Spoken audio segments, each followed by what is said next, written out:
Hello everyone, welcome to the Stevie P medal count. Hope Brando wasn't too drunk. We're going to recap the first 7 rounds for all teams, then get stuck into the vote count. Sorry if you did something good in the first half of the season.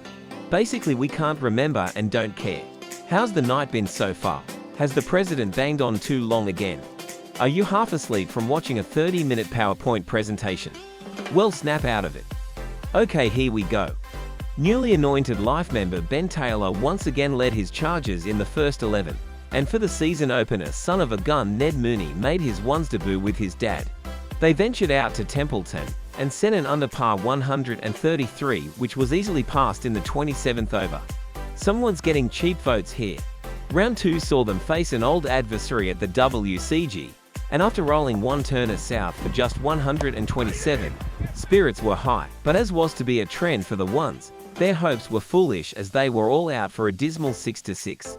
They licked their wounds and fared better with the bat in the first 2-day game against Mooroolbark thanks to a Ben Davis 50, but our bowlers couldn't restrict them and was easily passed. Jesus, the less said about round 4 the better. Let's move on quickly. 62. Fudge me. Let's try and be positive. It's better than 27, I guess.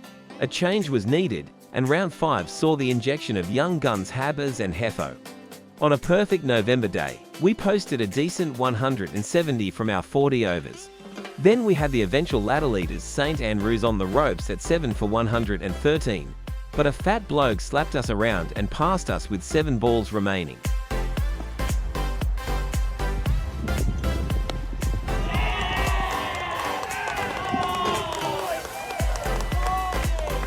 Picking the kids didn't work, so let's try an old bloke. Widders made his ones debut, and despite the Moonies doing well, we were easily passed by the park of the Wonga variety. Round 7 was washed out for all grades, so here is the leaderboard for the Gerald Walsh First 11 medal.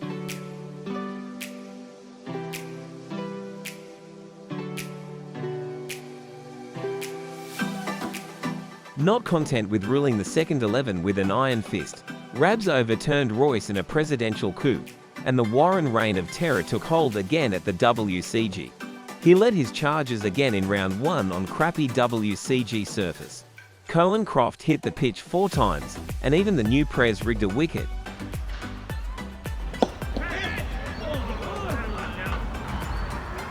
But they fell 10 runs short in the chase as North Ringwood Stevie P impersonator looked on. In a nail-biting round 2 encounter, a 19-run last wicket stand by Jarrah and Hugo dragged the boys' asses over the line. The boys packed their swags and headed up to Yarra Junction in an elimination final preview. Habers again topped the batting shots, but they were passed easily, and it was tears for the president and party time for the inbred locals.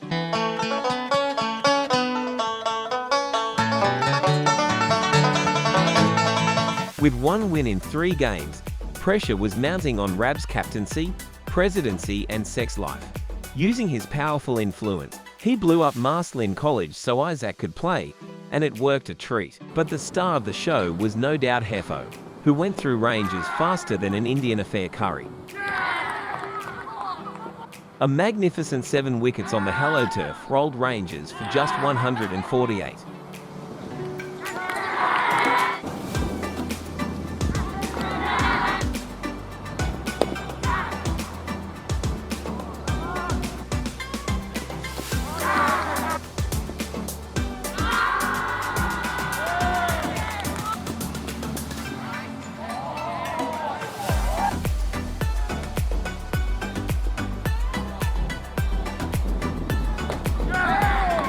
Not finished there, he chipped in with 30-odd, as Isaac and the boys easily passed the score. Something very familiar about all this.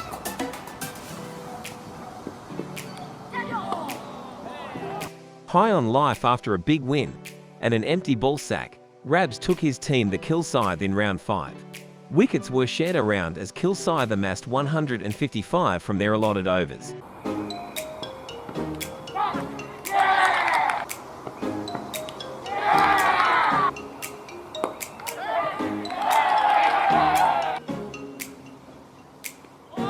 The Prez was unlucky with this DRS review.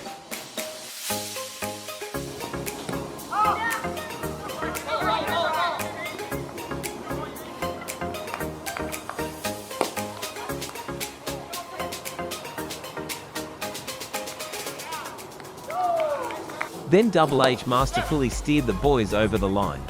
Another win. With his school still not repaired, Isaac fronted up in the twos in round 6. Chasing a formidable total of 225, Isaac laughed at it, then took a dump on it. He scored a fantastic unbeaten century on the hallowed turf, steering the boys home. Yeah, right!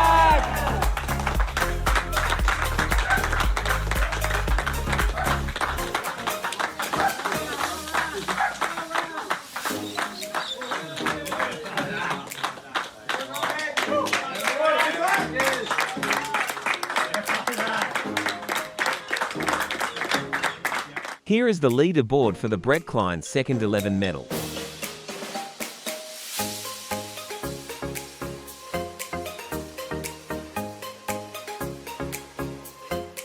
Oh boy, the threes. This will be grim. To give you an idea how bad they were, only 10 other teams have ever gone through a season without a win. And they are the first to do that, playing 14 rounds. That is one big pile of shit. We could roast the shit out of them, but in the interest of finishing before midnight, let's fly through this. Round 1. Lost. Noah and Isaac were great and did what they had to do to get out of that team. Round 2 was a washout, and round 3, guess what? Lost. But it was close. Beaten by a last wicket partnership. A competitive showing in round 4, but you guessed it. Lost. What's that? It was on Frog Box. This should be interesting.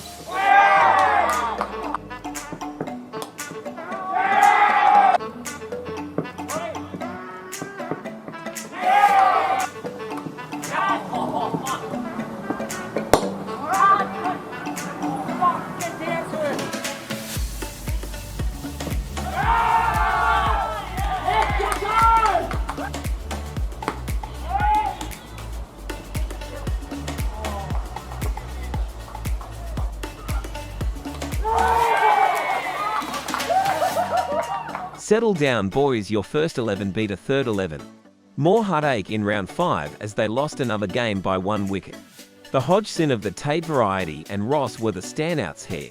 Bailey had taken over the reins after being tired of Rab shit in the twos, but his 50 he was in vain. Even Jarrah and Tyson getting lost on the way to the twos couldn't help. Here is the leaderboard for the Nathan Croft third 11 medal.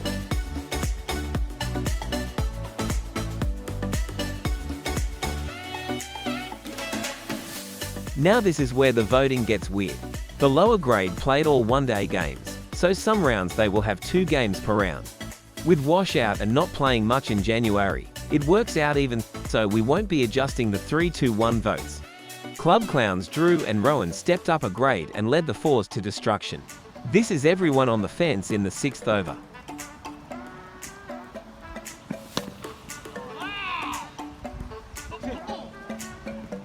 Defending an underpass call, Oscar got 3 early wickets.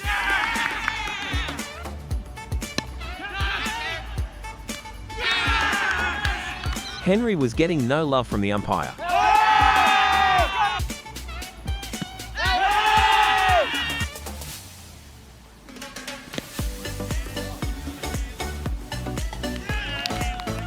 Neil bowled his mix of perlers and poo.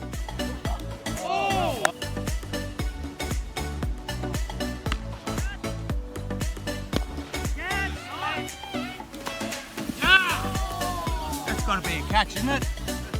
Max started his voyage into the record books of wides.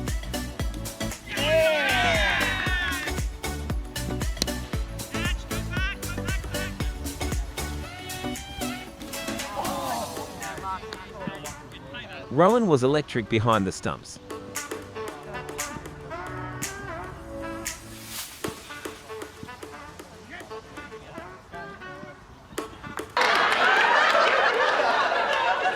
And you want to be my Wicketkeeper.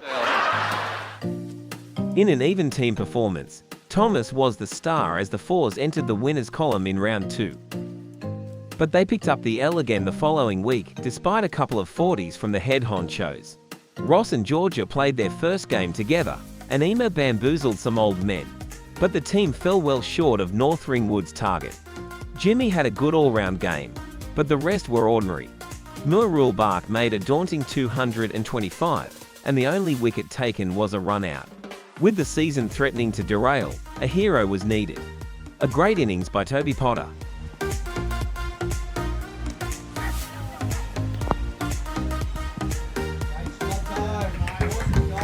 And with Drew making 91 singles, it came down to 9 runs needed off the last over. A few wides later, it was down to 5 needed off 4 balls. Enter Ned Gidley, who smacked a 4 to tie the game.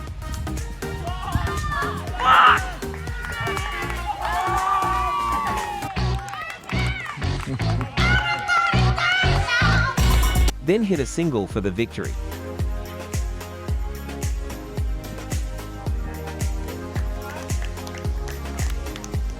Another win followed in round 6, as everyone chipped in and did their bit to get the chocolates. The game is more notorious for the frog box fail. Stretched out to its limit, it provided great views of the action.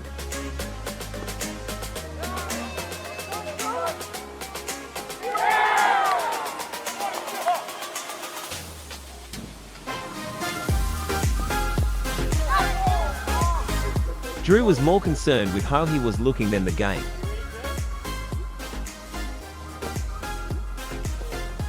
Dirt didn't think sandbags were necessary. Dirt was wrong.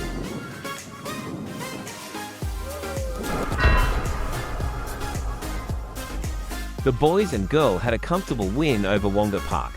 Drew, Ned and Toby fighting over the votes here. A Michelle 5 for Fremima set up an easy run chase in round 8. A couple of famous faces dusted off the whites, and when asked if they wanted to give anyone a bat, they scoffed in contempt and refused to look their lowly teammates in the eye all day. Both rounds 9 and 10 were washed out for all the shit cricketers in the lower grades, so that will save us some time and boredom listening to their crap. Here is the leaderboard for the Jim Gaffer Cole 4th 11 medal.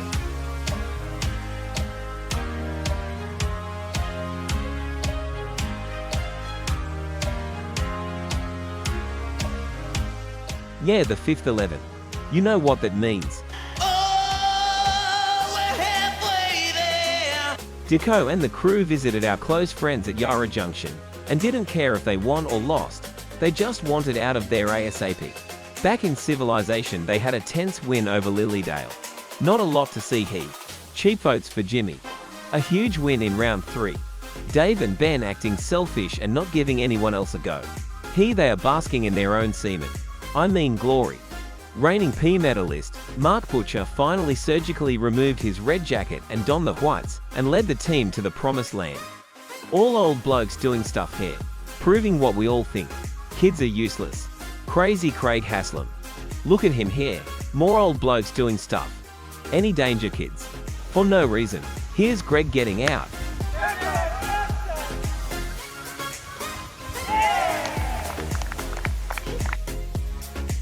Okay, this is getting silly. All old blokes. Are there any kids in this team, or is it just old farts? Fergie, thank you. Finally, it's not just geriatrics. Butch he scored 100 more runs than anyone else in her act of sheer and utter dominance.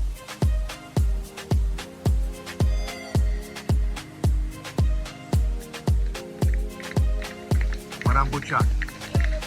Big 100, Butcher.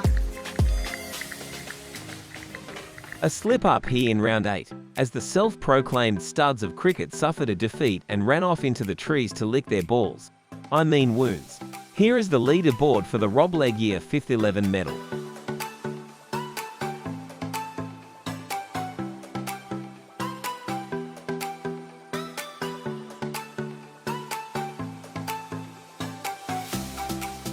The 6th best team at the club had a new leader.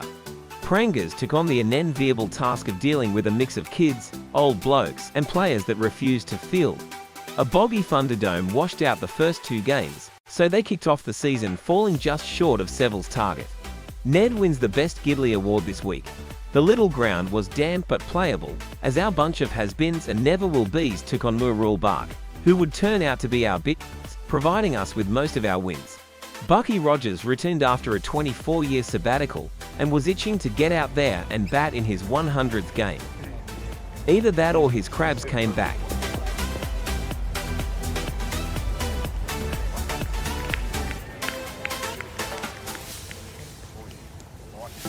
right through.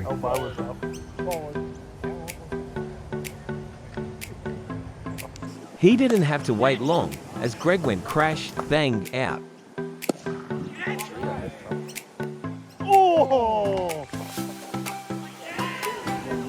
After a nervous start, he was finally off and running and showing all his poses.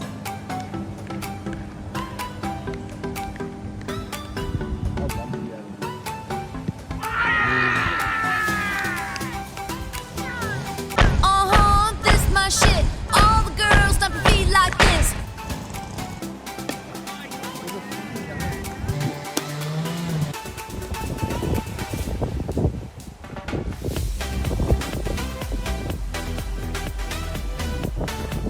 After Barkey retired, Pringles took up the attack, eventually retiring on 50 as well.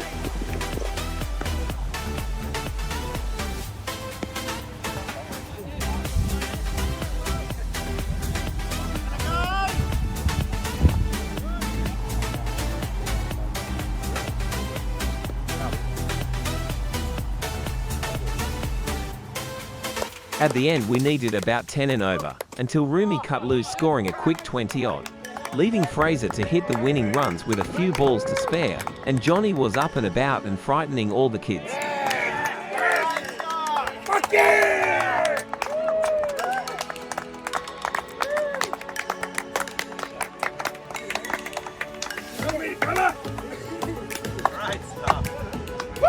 It was back to reality the next week, as the Motley crew fell just 6 runs short.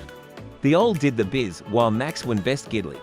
Round 6 and the lads did well chasing a huge total, but it was too much in the end. Simon and Johnny again amongst it, while the kids took the bowling honours. Next it was out to the barren wastelands that is Knox City, as we took on Southern Wantirna. Chasing just 166, our innings never gathered any momentum, and steady wickets and no one going on with 20s saw us struggle.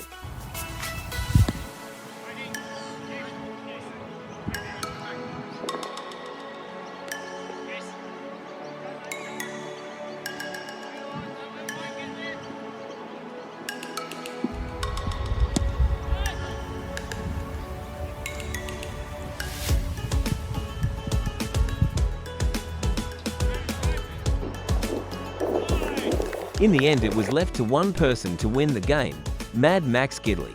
Could he be the saviour?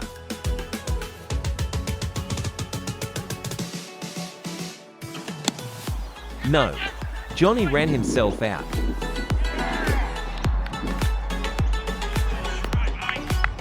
More batting struggles the following week as we scraped together something of a total to bowl at. On a gloomy Seville afternoon, Dirt and Gids posted 30s, and Richo chipped in with 20.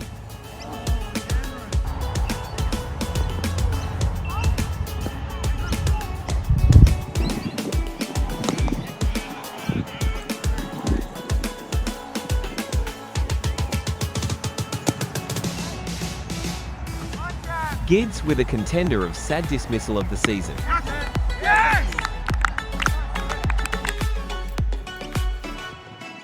But then some guys smacked 50 off about 20 balls, and the result was inevitable. Here is the leaderboard for the Ivan Vojlay 6th 11 medal.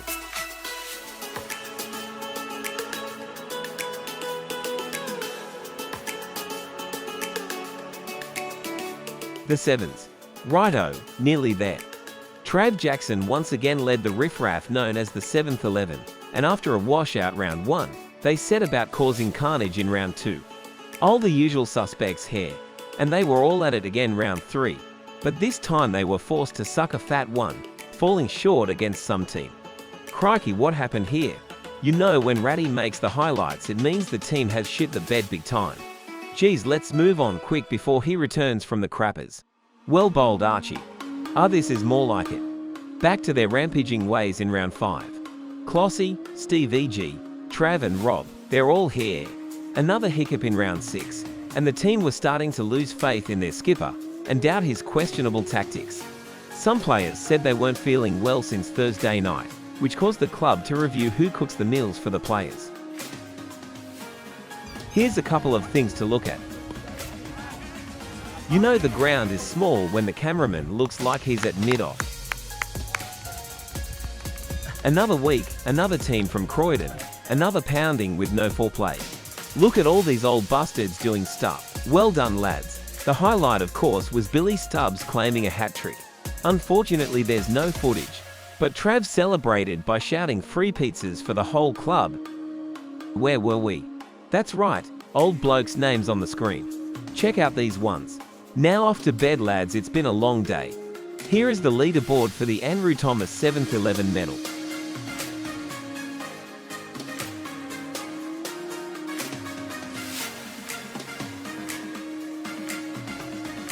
And last but not least, the women will be part of the round-by-round highlights this year. They kicked off the season hosting St Andrews. This is where they got our hopes up and were certain we were going to rule D grade. A grade that only had 4 teams, which mean guaranteed finals, baby. First duck of the season went to Kate, and Yas and Andrea got the first 50s. At home again, they hosted the combo of Ainsley Park and Croydon Rangers, and there were 2 debuts. Debut of the use of a runner, and debut of Sammy's slice at afternoon tea. At Wonga Park, Rachel had a great day running out half the team. Yas and Sam struggled to get anything off 56 balls each. Violet got a 6, but umpire only knows the signal for 4s. At Ainsley, Rachel had a go at playing captain. Shotgun Spencer spent a long time out batting, so we were treated to her routine of hammering the crease with her bat in anticipation of each ball. But when the top score is just 13, it was always going to be tough to defend. And it was. Against St Andrews, Kate captained us to a spectacular loss, only redeemed by her skin-shedding dive to take a wicket. It was St Andrews' only win of the season, so at least we gave them that. Next game, the rain was our friend and took us to a tie with Ainsley. Andrea shone, showing us what a platinum duck is. Back at home, a beautiful caught bowled by Kara got Wonga's captain out for the first time of the season and took us to victory. Andrea and Violet doing most of the damage with unbeaten knocks. And in the final game before the vote count at St Andrews, we slayed in the 14th over. Kate carried her bat. Go Kate. Here is the leaderboard for the Chapman family women's medal.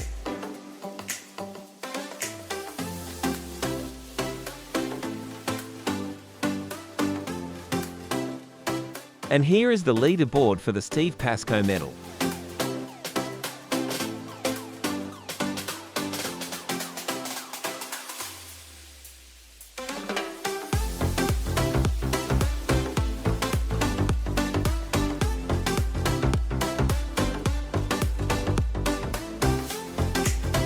We will now throw back to your MC. I hope he's sober. Brando.